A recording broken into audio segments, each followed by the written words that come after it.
Hello everyone, this is Tyler here. It is March 26th and I'm going to do another video. This is kind of a follow-up to the videos that I've released about my dating experience in Russia. One of the major obstacles for guys coming from foreign countries is mistakes that are made when dating foreign people, and especially when guys from the West are going east, such as Russia, Ukraine, Belarus, and dating the ladies of this country. So in my experiences living there, there's major similarities, but likewise there's major differences in how relationships are approached and ways that you can enhance it so that it can result in a marriage if that's the desired outcome. Because of course some people don't have that objective, but I guess it's more normal for people seeking this path. First thing is the mindset of partnership versus marriage. And what I mean by that is when people in Eastern Europe, like Russia, Ukraine, when they form a partnership, it's typically with the mindset to get married, especially if the couple has been together for at least 6 months. And this is very foreign for people in these countries when they see couples in the West that are together for like 6 years, 10 years, and they're still not married.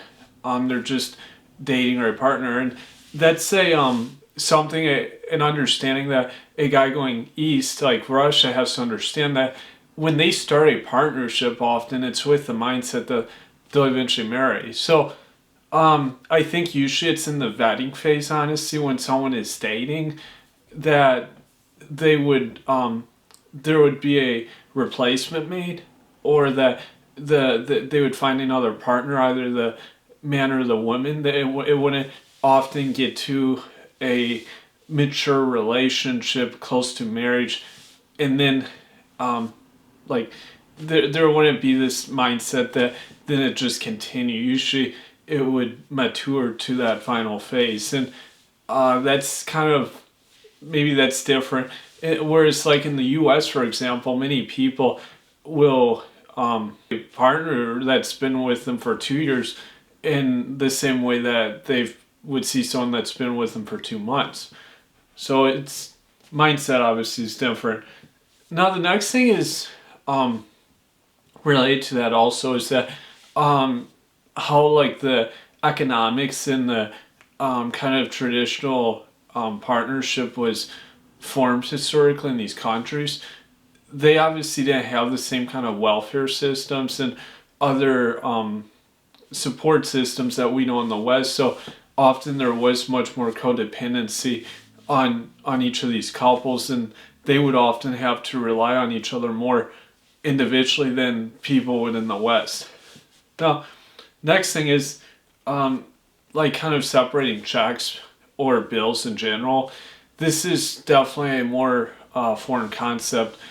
If you're a guy from the West, like the US and Canada, if you go over to Russia or Ukraine, you're 99% of the time going to have to foot the bill. If this is a partner or girlfriend, and definitely if it, I'm not certain on a spouse, but if it's a even a date, usually you would have to foot the bill, and this is pretty typical. Now, surprisingly enough, I think guys in the US are maybe a little more accustomed to this, whereas I have spoken to friends from Europe who actually have more of an egalitarian mentality in the sense that girls and women will often foot the bill just as much. It's probably a little more so than what we see in the States. So this isn't something foreign to us, and this also could be just a dessert or a cafe, whatever. It's usually pretty advisable not to really make a big deal about it. If it's like, oh, there's a $5 coffee there or something, usually, in my experience, even if it seems a little overpriced, you're better off not picking that smaller stuff out.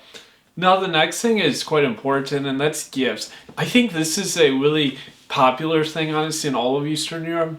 Gifts is just a total ingrained part of these cultures, whether it's Poland, Russia, Ukraine, Belarus. People love gifts. I think everyone loves gifts, honestly, but especially the women in these countries.